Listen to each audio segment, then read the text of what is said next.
Wassalatu wassalamu ala Rasulillahi wa ala alihi wa sahbihi ajma'in. Alhamdulillah, pada pagi ini kita sambung kembali tajuk kita yang baru, iaitu berkaitan dengan hadanah.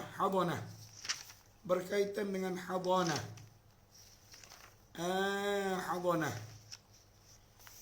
Apa yang dimaksudkan dengan hadanah? Kakakku Siti Fatimah, apa yang dimaksudkan dengan hadanah?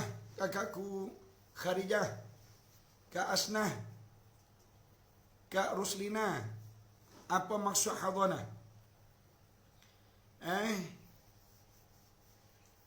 Hadanah pada istilah maksudnya tepi ataupun sisi. Kak Naomi, hadanah pada bahasa maknanya tepi ataupun sisi. Maknanya memberi gambaran seseorang yang menjaga anak yang kecil, biasanya ayah dukung anak tu letak di tepi ataupun dia letak anak itu di sisi dia. Itu gambaran orang yang memiliki anak yang kecil. Tapi bukan makna ini yang kita bincangnya. Makna yang kita bincang hadanah ini ialah menjaga seseorang yang tidak dapat mengurus dirinya dan mendidiknya. Menjaga orang yang tidak dapat mengurus dirinya maksudnya budak kecil. Start daripada lahir sehinggalah budak tu mumayyiz. Mumayyiz ni mana lingkungan umur 7 tahun. Mana sehingga budak tu pandai basuh berok sendiri, pandai basuh kencing sendiri, pandai ambil nasi sendiri, pandai kalau suruh pakai baju, pandai pakai baju sendiri. Itu maknanya semenjak daripada kecil sehingga ke lingkungan umur 7 tahun, dia panggil budak kecil yang mesti dijaga oleh seorang ibu, dan bukan setakat jaga, bahkan ibunya mesti memberi pendidikan dengan pelbagai elemen yang sesuai dengan perkembangan budak tu. Mana kalau bahasa Kelantan dia kata, siapa dia orang yang reti lakung ni mana itu ikut rentak budak tu. Tak lain tidak bukan kecuali ibu dia lah. Kan? Ibu sahaja yang pandai berlakung, yang pandai ikut rentak anak yang kecil itu. Jadi dia kata, adapun hadanah ini ialah kanak-kanak yang kecil hingga mereka itu mencapai umur mumayyiz. Umur mumayyiz ni Kak Zainah tadi saya sebut dah. Para ulama mengatakan umur mumayyiz ini adalah budak umur 7 tahun. Dia panggil umur 7 tahun umur mumayyiz. Mana budak tu kenal reti perbezaan antara najis dengan bukan najis, dan budak ni pun dengar dah arahan. Bila kita suruh apa-apa dia buat, bila kita larang apa-apa dia tinggal. Adapun umur daripada balik hingga ke atas dia panggil kafalah. Mana daripada mumayyiz, daripada 7 tahun tadi hingga ke balik dia panggil kafalah. Mana anak yang berumur daripada umur mumayyiz 7 tahun hingga ke umur balik dia panggil kafalah. Dia tak panggil hadanah lagi. Dia panggil kafalah. Okey. Dia kata, apakah hikmah disyariatkan hadanah? Hadanah ni hikmah disyariatkan oleh Islam adalah untuk menyusun tanggungjawab berkaitan dengan penjagaan dan berkaitan dengan pendidikan kanak-kanak yang masih kecil.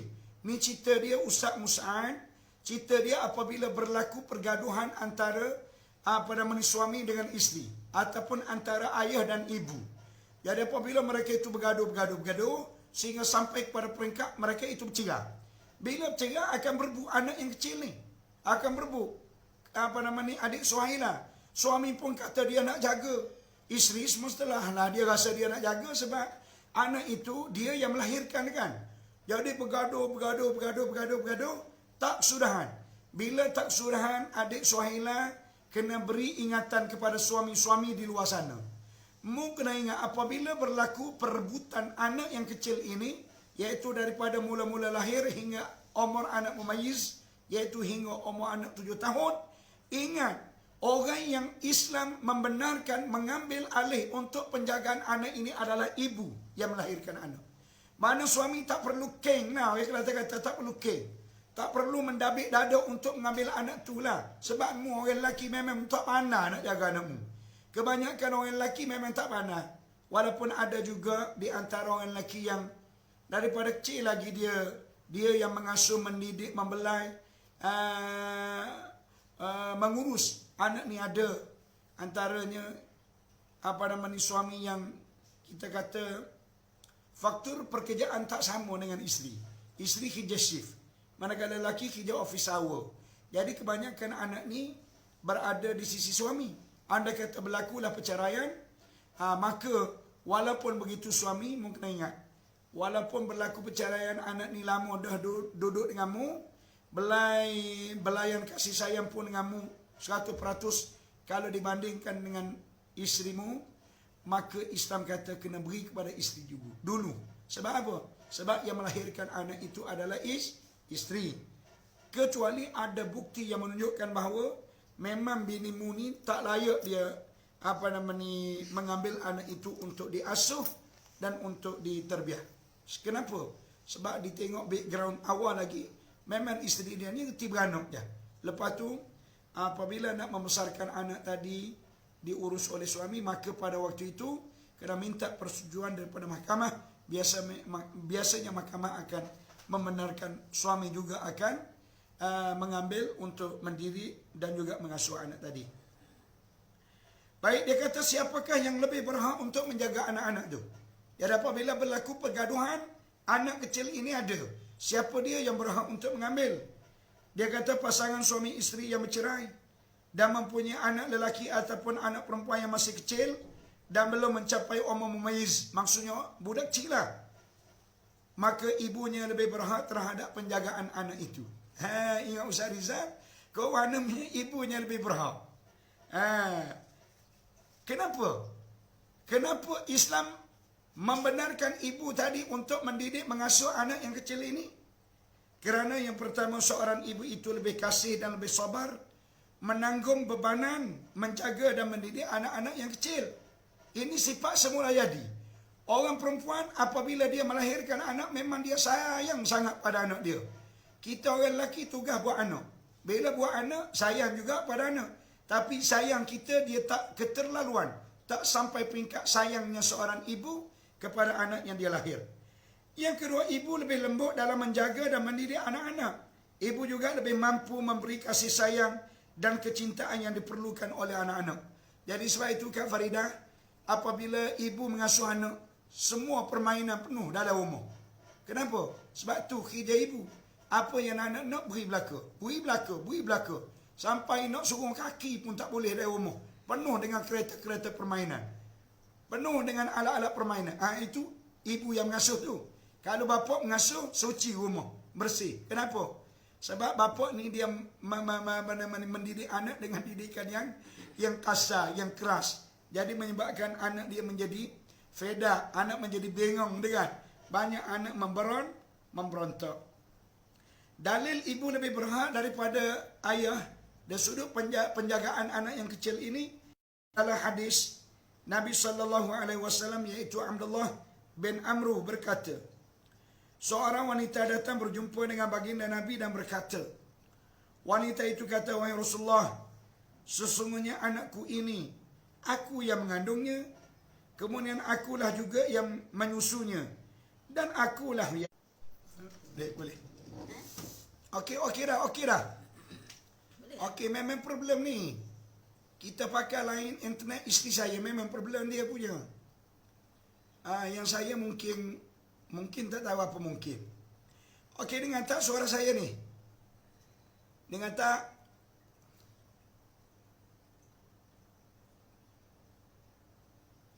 Cuba tengok situ, dengar tak?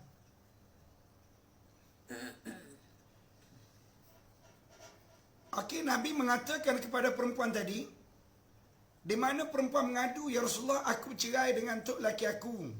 Anak ni aku yang melahirkan dia, aku yang menjaga dia, aku yang mendidikkan dia, aku yang menyusukan dia, aku segala-gala.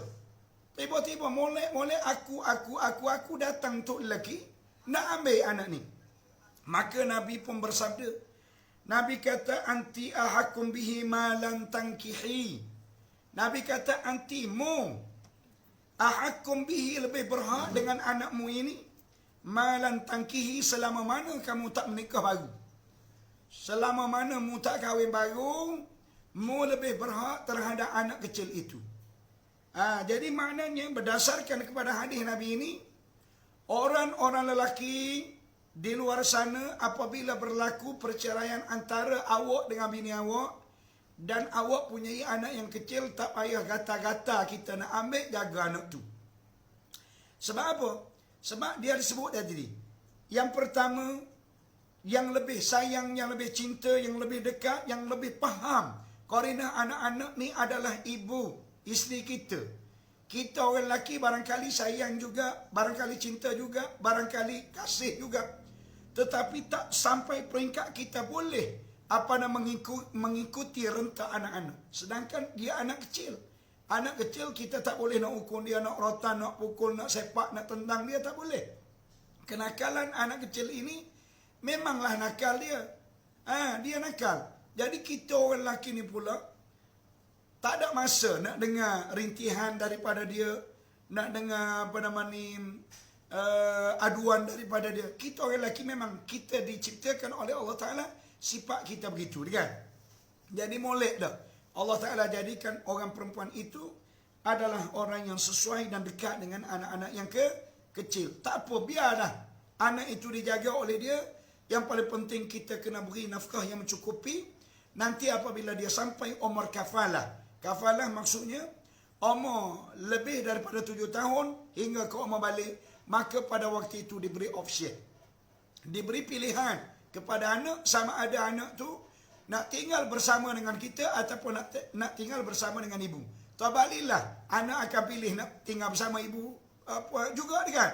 Kenapa? Sebab anak sudah perhati dah dengan sikap kita daripada dulu.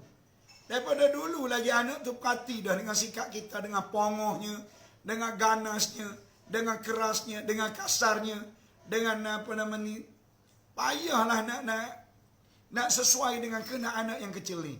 Walau bagaimanapun, ingat, bukan kita nak bergaduh dengan anak, tahu. Yang kita bergaduh adalah dengan mak kepada anak, dengan bekas isteri kita. Dengan anak tak ada bergaduh. Kalau kita lakukan kebaikan pada anak, insya-Allah anak ini lama kelamaan dia akan cenderung untuk kasih dan sayang juga kepada ayah dia. Okey. Dia kata apa rahsia perempuan diutamakan dalam bahak menjaga anak ini? Kak Faridah, apa hikmah? Apa hikmah Islam telah memilih ibu dia merupakan orang yang berhak untuk menjaga anak-anak yang kecil ni? Hikmah dia ataupun rahsia ialah sebagaimana yang diperkatakan tadi, di mana ibu merupakan seorang yang amat-amat lemah lembut. Seorang ibu merupakan orang yang amat-amat berlemah lembut di dalam menjaga anak-anak. Dan ibu juga seorang yang mampu bersabar. Dan ibu merupakan seorang yang tinggi tahap kesabarannya untuk menghadapi qarinah anak-anak. Dan ibu juga seorang yang mampu memberi kasih sayang kepada anak-anak. Tengok, 3 perkara. Seorang ibu merupakan orang yang paling lembut dengan anak-anak. Yang kedua, ibu merupakan orang yang tahap kesabaran yang tinggi terhadap qarinah anak-anak. Dan ibu merupakan seorang yang mampu untuk memberi kasih sayang kepada anak-anak. Jadi sebab itu kalau kita tengok ibu sekarang ni agak sedikit perbezaan dengan ibu zaman dulu, kan? Ibu zaman dulu kalau dia nak beri makan kepada anak dia, dia akan ikut rentak anak dia.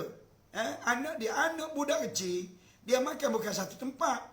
Dia makan sambil berjalan, kadang-kadang satu kampung. Pada ibu dia ni terpaksa pada berjalan. Untuk apa? Untuk memastikan anak dia dapat makan dengan penuh kekenyangan. Satu kampung baru habis satu pinggang. Boleh ibu zaman sekarang, dia letak satu tempat, makan kat sini. Anak tu tak nak makan, dia jekahnya, dia herdiknya, dia maki hamunya, dia marahnya kepada anak. Akhirnya anak tak boleh makan, anak makan sikit je. Sebab itu Kak Zuraida cuba tengok anak-anak zaman sekarang Mary, anak kecil tubuh badan, palanya besar saji pala. Pala lebih besar daripada tubuh. Kenapa? Sebab anak tak cukup makan. Kenapa? Takut kepada mak. Mana mak dengan ayah sama-sama garam laku. Itu apa maknanya? Mary, kerana ibu mempunyai tugasan yang sama dengan tugasan bapak juga. Jadi sekarang kalau kita lihat, seolah-olah kerja yang dipikul oleh suami sekarang diambil alih oleh isteri. Mana isteri 2 kali 5 dengan tok lelaki. Mana satu ketika nanti akan bertukar, Kak Farida. Hak mana satu tok lelaki, hak mana satu ibu. Anak tu. Apabila celek-celek mata ataupun apabila anak tu besar, anak kata, ma ke ayah ataupun ayah ke ibu. Dia akan tanya begitu. Kenapa? Sebab dia kata dua-dua orang ni celak mata tak ada di rumah. Apabila anak tidur, mereka itu tidak balik lagi ke rumah. Begitulah kehidupan kita sekarang, Kak Farida. Apabila kita melihat dunia itu merupakan satu kebanggaan. Apabila kita melihat dunia itu merupakan satu kebanggaan, fenomena ini akan terjadi dalam keluarga menyebabkan kasih sayang anak tidak diperolehi sebaik-baiknya. Orang perempuan bukan kata tak boleh nak bekerja, boleh, Kak Farida. Tapi khidja perempuan ini bersama dengan anak. Fikir sendirilah. Mu nak khidja lah ke mana bersama dengan anak? Mu fikir. Kalau sekiranya khidjamu menyebabkan mu terpaksa meninggal anak, mu kena ingat baik-baik. Kesan sampingan akan berlaku kepada anak-anakmu. Iaitu kasih sayang anak kepada kita akan hilang. Jadi sebab itulah, kalau kita tengok banyak sangat berlaku masalah moral, masalah akhlak kepada anak-anak kita ni disebabkan kedua-dua mereka ini memilih untuk meletakkan kepentingan dunia di hadapan.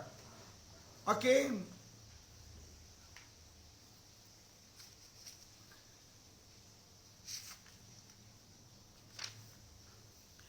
Dia kata tempoh penjagaan anak Ustaz Qamar, berapa lama pula andai kata seorang itu, mana isteri ataupun suami, diberi pilihan untuk menjaga anak. Berapa lama pula masa yang perlu dia jaga anak yang kecil ni? Dia kata mengikut persepsi syarak, tempoh penjagaan kanak-kanak berterusan sehinggalah telah sempurna sifat mumayyiz. Mengikut kacamata Islam, seelok-eloknya anak yang kecil baru dilahirkan ini, seelok-eloknya dan sesuainya anak itu dididik dan diasuh, ditarbiah oleh seseorang ibu sehinggalah sempurna sifat mumayyiznya. Sifat mumayyiz ni mengikut para alim ulama ialah lebih kurang lingkungan 7 tahun. Tapi kalau kita tengok sekarang Ustaz Qamar, anak kita menjadi mumayyiz bawah daripada 7 tahun. Umur 6 tahun dah pandai, dah buat segala-galanya. Budak zaman sekarang. Itu budak zaman dulu. 7 tahun nak basuh berok pun tak pandai lagi. Sebab itu zaman dulu bila pergi ke sekolah, guru-guru dia yang terpaksa kena membasuh berok. Jadi anak kita sekarang diajar sewaktu mereka berada di pratadika lagi. Berada di tadika ni umur 5 tahun. Umur 5 tahun tu beres. Mana guru-guru tadika ni tak perlu penimpala dah. Sebab apa? Sebab benda ni sudah diajar oleh mak dia di rumah. Kecuali 2-3 kerak mak je. Yang sampai pikat anak nak basuh berok pun tak pandai. Ini yang paling berat ni. Ibu yang paling berat, sampai umur anak 5 tahun nak basuh berok tak pandai. Dia buat apa dia kat rumah? Lihat, Kazi. Dia buat apa dia kat rumah? Baik, kata dia, sehingga sempurna umur mumayyiz anak. Maksud mumayyiz adalah kanak-kanak tersebut boleh mengurus urusan kehidupan dia yang khusus untuk mereka tanpa memerlukan bantuan orang lain. Mana apa yang dimaksudkan kanak-kanak tadi boleh mengurus urusan kehidupan dia? Iaitu kanak-kanak tadi boleh mengambil makanan sendiri, boleh mengambil minuman sendiri, boleh basuh pinggan sendiri, boleh basuh berok sendiri, boleh ambil wuduk sendiri, boleh mandi sendiri, boleh pakai bedok sendiri. Maksudnya itu umur mumayyiz. Maknanya anak kita ni pandai beza antara cemar dengan kotor, antara kotor dengan suci, antara najis dengan tak najis. Dia tahu. Ini tai ayam ni, ini tai kucing ni, ini tai orang ni. Tai ni tak boleh. Kalau terkena kena basuh. Jadi apabila sampai peringkat anak umur begitu, maka dikatakan anak itu adalah mumayyiz. Baik, dia kata kebiasaannya umur mumayyiz ini adalah 7 tahun. Seperti mana yang disebut oleh para alim ulama. Adapun kanak-kanak itu telah mencapai usia 7 tahun dan telah pun mumayyiz, maka tempoh hadanah dianggapkan telah selesai. Maksudnya apa nak Aida?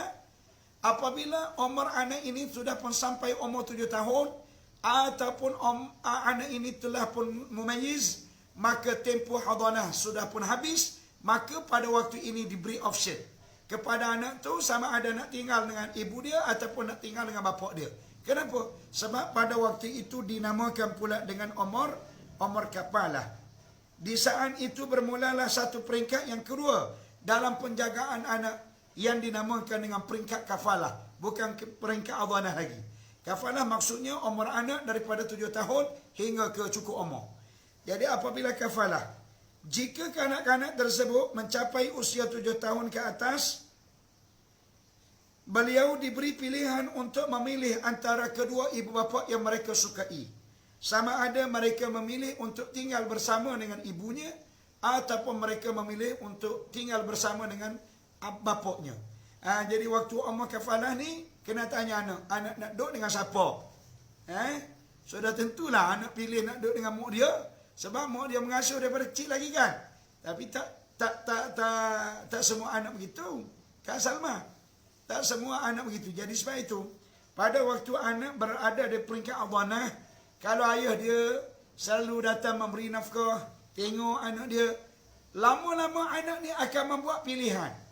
Akan membuat pilihan antara mak dia dengan ayah dia ni, siapa dia yang terbaik. Walaupun pada waktu itu anak tu dianggapkan tak berapa cidik lagi, tetapi deria rangsangan semula jadi manusia. Allah Ta'ala gerakkan untuk menjadi dasar pemilihan. Jadi apabila anak tu cidik sikit, dia akan pilih. Bapa aku lah bagus. Kenapa? Karena bapa aku lembut, bapa aku bertanggungjawab, bapa aku. Akhir sekali apabila sampai umur kafalah, maka anak ni beritahu ibu, saya nak tinggal dengan ayah. Habis. Ibu dia nak lobby apa dia nak lobby, tak boleh nak lobby, dia nak rasuah habis. Dah peringkat dia rasuah dengan wui susu dan sebagainya. Tahu-tahu anak nak duduk dengan bapak dia. Di sana barangkali terdapat satu kesalahan yang dilakukan oleh ibu yang menyebabkan umur anak sebegitu kecil itu tak dapat dia ambil ruang dan peluang untuk anak kasih kepada dia. Maknanya di sini kita nampak kasih sayang itu tercipta hasil daripada gerakkan hati oleh Allah Ta'ala kepada anak-anak itu berdasarkan siapa dia antara mereka berdua yang betul ataupun tak betul. Baik, dalilnya Nabi SAW dalil maksudnya apabila anak tadi mencapai usia lebih daripada usia 7 tahun ke atas sehingga balik, dalilnya anak ini diberi option sama ada ayah dia berhak menjaga anak itu ataupun ibunya lagi berhak menjaga anak itu. Dalilnya ialah hadis Abu Hurairah di mana Nabi SAW bersabda.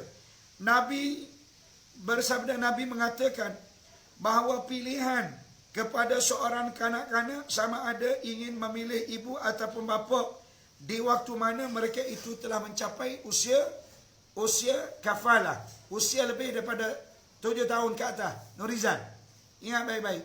Waktu anak dilahirkan hingga 7 tahun, itu dia panggil hadanah. Memang automatik dapat kepada ibu hak penjagaan. Tapi apabila 7 tahun ke atas hingga balik, maka dia panggil kafalah. Kafalah ni dan pada diberi pilihan kepada anak. Dia nak memilih. Anak ni nak memilih siapa dia orang yang dia nak tinggal. Sama ada nak tinggal bersama bapa ataupun ibu. Ini berdasarkan hadis yang diriwayatkan oleh Abu Hurairah di mana Nabi mengatakan bahawa anak apabila mencapai usia kafalah maka diberi pilihan untuk mereka tinggal sama ada ibu ataupun bapa.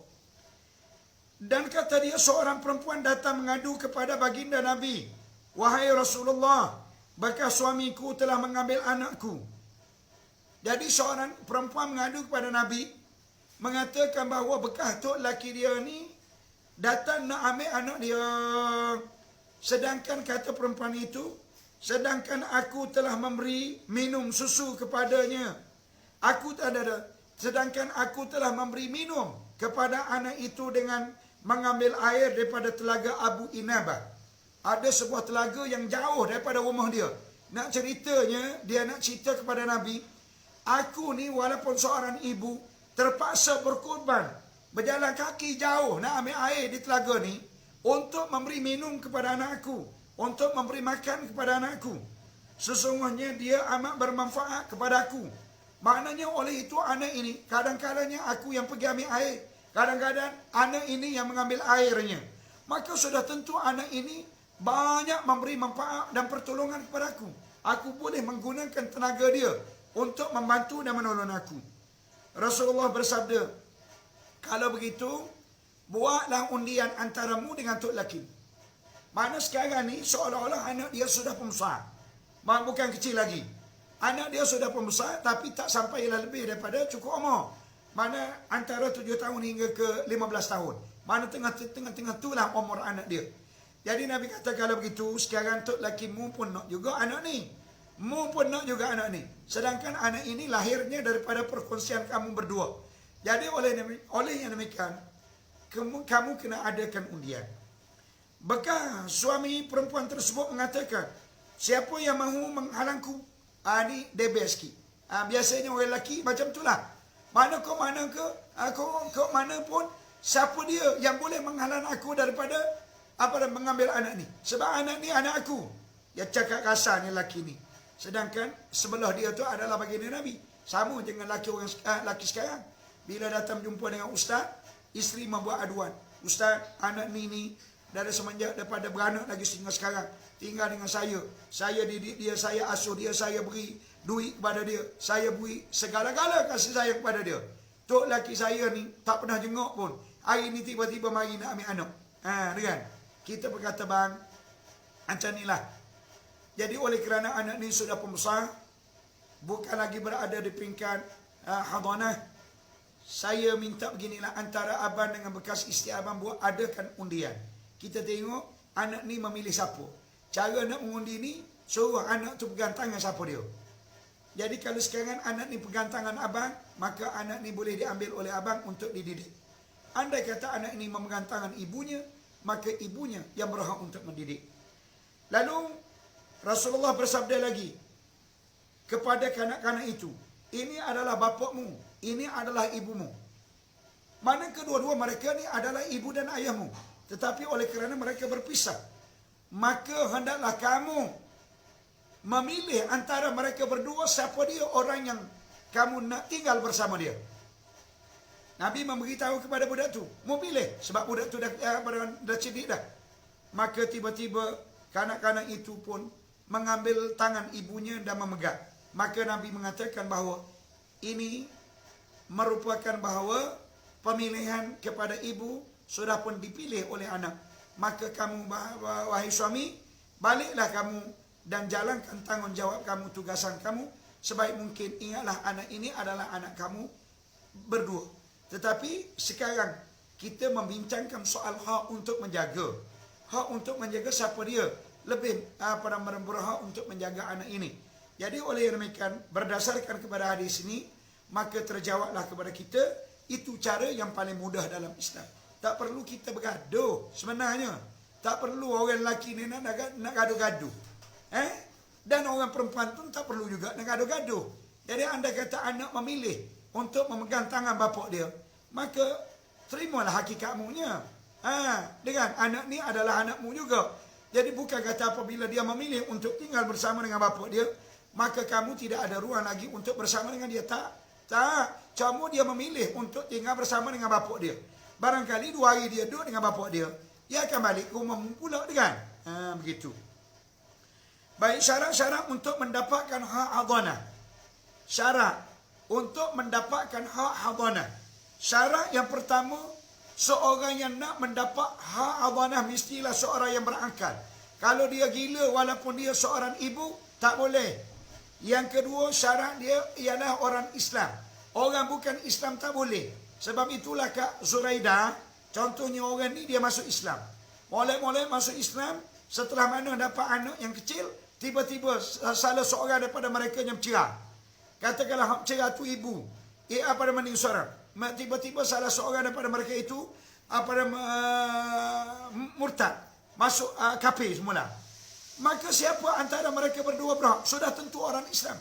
Orang murtad memang tak boleh diberi hak untuk menjaga anak, walaupun anak tu nak pergi kepada dia. Sebab itu dulu kecoh kan, dalam negara kita, orang mak yang bukan Islam nak ambil anak ni untuk jaga. Tak boleh. Dia tak boleh nak ikut hak asasi manusia. Bodoh nak main ikut hak asasi manusia. Dia kena ikut Al-Quran. Al-Quran dah beritahu awal-awal lagi dah. Hak menjaga anak ni, anda kata ibu bapa mereka, anda kata salah seorang daripada ibu bapa mereka Islam. Contohnya dia dua-dua orang tu kafir. Kemudian tiba-tiba bapa dia memilih untuk memasuk Islam, untuk memeluk agama Islam. Maka anak yang kecil tu kena serah kepada bapa. Tadi Ustaz kata anak yang kecil ni serah kepada mak. Mak tu sekiranya dia tu orang Islam. Sekarang ni mak tu bukan Islam. Bila bukan orang Islam, mak tidak layak untuk menjaga anak orang Islam. Kenapa? Sikit sebanyak dia akan memesong. Anak ni akan kekal menjadi kafir. Walaupun pada waktu itu, anak memanglah pada waktu itu tidak jelas dia kafir ataupun Islam. Tapi anak ni diciptakan oleh Allah Ta'ala dalam keadaan suci. Anak ini akan menjadi kotor berdasarkan kepada orang yang mendidik dia. Jadi kalau orang yang mendidik itu adalah orang yang kotor, anak ini akan menjadi kotor juga. Baik. Itu contoh. Yang kedua. Yang ketiga, iffah dan amanah. Iffah ni Kak Alijah, mana orang yang nak jaga anak ini adalah orang yang jujur, orang yang adil, orang yang pahaman agama dia tinggi. Kalau sekiranya dia pahaman agama tak tinggi, katakanlah antara suami isteri. Suami isteri. Isteri ini jenis suka masuk kelab malam. Contoh. Contoh. Jadi tadi kita kata kalau mengikut pada aturan sebenar, isteri lah lebih berhak dengan anak kecil ni. Sebab dia ibu. Tetapi oleh kerana isteri tadi hilang kelayakan. Kerana apa? Kerana dia bukan di kalangan orang yang baik. Dia sudah agama. Kerana dia selalu pergi ke kelab malam, selalu bekerja di tempat-tempat yang tak elok, maka secara automatik anak ni akan diberi kepada suami dia. Baik, yang keempat, bermukim. Adalah orang yang mempunyai hak untuk menjaga anak ni adalah orang yang bermukim, maknanya yang tinggal di satu tempat, mana tidak musafir. Jadi jika antara suami dia dengan isteri dia banyak outstation, banyak kerja di luar. Jadi sudah tentu anak ni akan diberi kepada suami dia. Kerana suami dia ni hanya kerja di rumah je, mana masa suami bersama dengan anak tu banyak berbanding dengan ibu. Kalau sekiranya anak ni diberi kepada ibu, sudah tentu siapa dia nak urus untuk menjaga anak ni. Sudah tentu ibu akan menyerahkan kepada orang lain. Yang seterusnya dia kata ibu tidak berkahwin dengan lelaki lain. Syarat anak ini diberikan kepada ibu dia dengan syarat ibu tidak berkahwin baru. Jika ibu berkahwin baru, maka ibu itu hilang kelayakan. Ini berdasarkan hadis Nabi, anti ahakum bihi malam tangkihi. Kamu, Nabi kata, wahai ibu-ibu, ahakum bihi, lebih berhak dengan anak yang kecil ini, malam tangkihi, selama mana kamu tidak berkahwin. Adik Zaliza, ingat, selama mana orang perempuan yang cerai dengan tok laki dia ini tak menikah dengan tok laki baru, maka anak kecil itu boleh dijaga dan dididik oleh kamu sehinggalah kamu jumpa dengan tok laki baru, maka anak itu hendaklah diserahkan kepada tok lakimu, kepada bekas tok lakimu. Kenapa? Kenapa adik Zaliza? Kenapa? Apabila kita kahwin dengan tok laki baru, maka tak boleh lagi, Islam tidak membenarkan anak kecil itu di bawah penjagaan kita. Kenapa? Siapa dia tahu?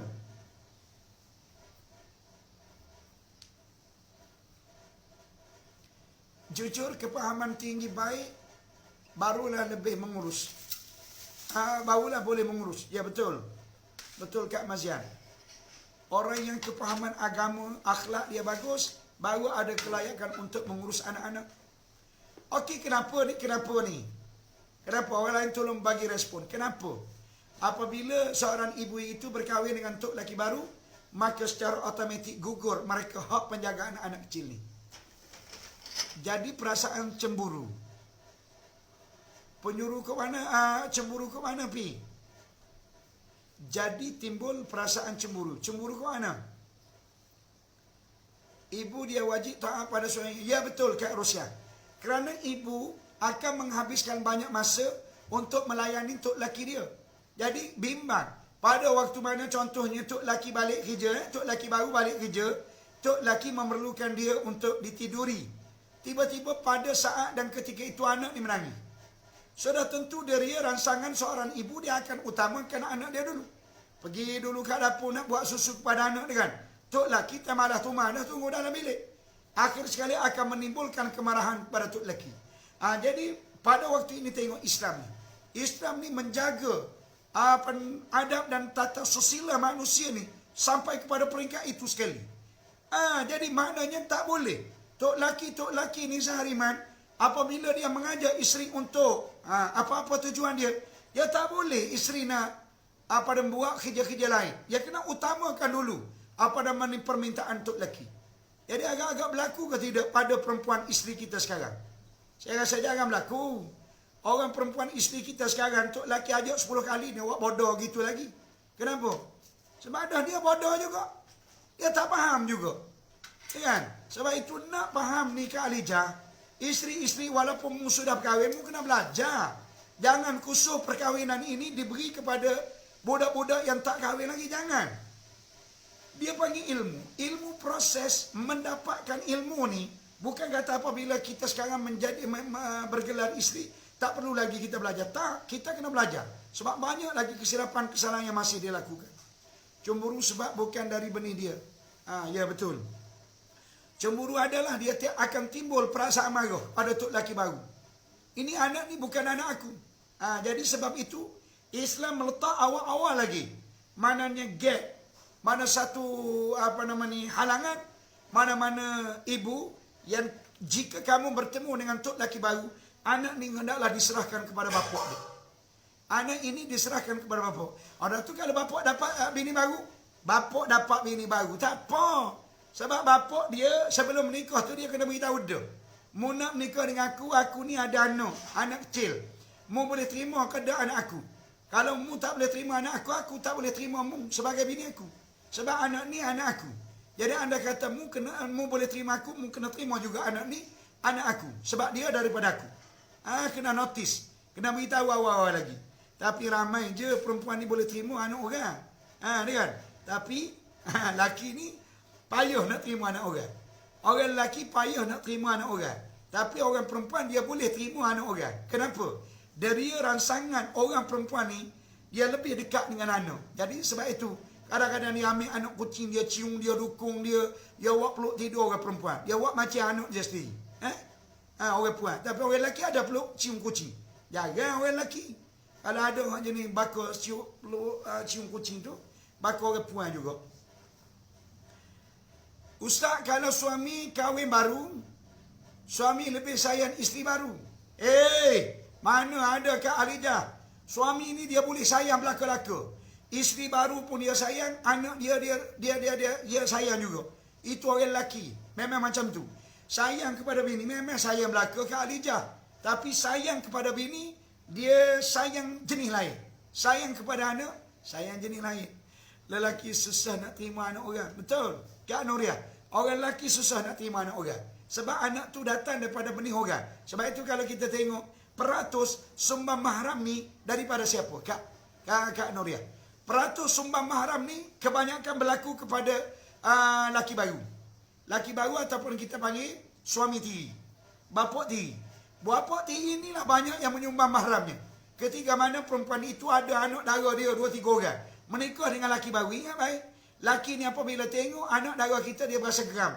Kenapa? Sebab anak tu bukan anak dia. Anak orang, kan? Jadi sebab itu budak-budak, ingat baik-baik. Walaupun mu dapat tok laki baru, mu ni tinggal dengan ayah tiri. Mu tu tidak ada hubungan apa-apa pada soal pertalian darah. Jadi bapa tiri mu ni akan syok dengan mu tahu. Mu jangan buat baik-baik sangat dengan dia orang. Boleh buat baik tapi jangan sampai tingkat timbul rangsangan. Baik dia kata kecuali zahir, kecuali andai kata ibu tiri ni andai kata ibu yang baru memperoleh suami yang baru ni nak jaga juga anak yang kecil ini. Tadi dia kata mana-mana isteri yang apabila mereka itu berkahwin, secara automatik dia tidak berhak lagi menjaga anak yang kecil ini. Maka akan diserah anak itu kepada bekas suami dia. Kecuali mana Islam ni walaupun dia melarang tapi ada beberapa pengecualian. Ada beberapa excuse yang telah diberi oleh Islam kepada manusia. Yang pertama dia kata, andai kata bapa kepada anak, mana bekas tu lelaki tu. Andai kata bekas suami dan suami kepada bekas isterinya, maknanya bapa tiri. Andai kata bekas suami dan juga bapa tiri ini bersetuju supaya anak itu tinggal bersama-sama dengan ibunya, maka keadaan itu diboleh. Abang Man, boleh andai kata bapa tiri setuju dan bekas suami dia setuju. Bekas suami kata, okey tak apalah, mu Abang Man, oleh kerana mu nak nikah dengan bekas isteri aku, sekarang ni aku ada anak kecil, anak ni aku izinkan untuk kamu dan juga bekas isteri aku jaga elok-elok. Abang Man kata tak apa, aku jenis manusia yang suka sangat pada anak. Lagi pula anak-anak aku besar belaka dah, aku memerlukan anak yang kecil. Kalau seperti itu, maka hukumnya anak itu diberi penjagaan kepada perempuan tersebut. Baik, yang kedua, suami ibu yang baru, maknanya bapa tiri, adalah kaum keluarga kepada kanak-kanak itu sendiri. Contoh, apabila perempuan itu bercerai dengan seorang lelaki, kemudian tiba-tiba perempuan itu nak menikah dengan sepupu dia.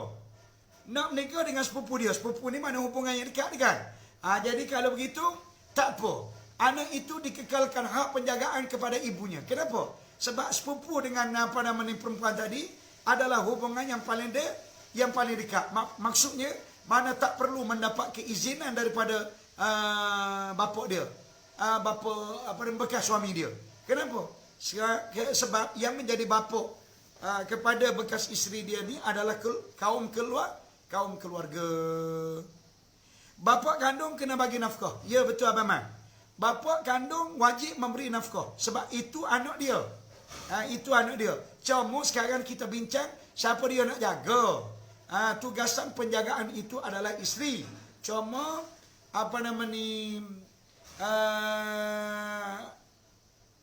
urusan pemberian nafkah itu adalah urusan bapa. Bapa kena bagilah. Kena tanya bekas isteri kita, anak ni sekarang tak susu dadamu lagi ke? Dia kata masih lagi. Bila masih lagi Abang Man kena tanya dia, agak-agak berapa sekali menyusu anak aku nak beri? Isteri kata tak apalah, awak beri makanan kepada saya je lah, untuk memastikan saya makan makanan yang khasiat untuk mengeluarkan air susu yang terbaik. Jadi tanya bekas bini kita, berapa yang perlu aku beri? Ikut abang lah. Abang nak bagi berapa-berapa terpulang.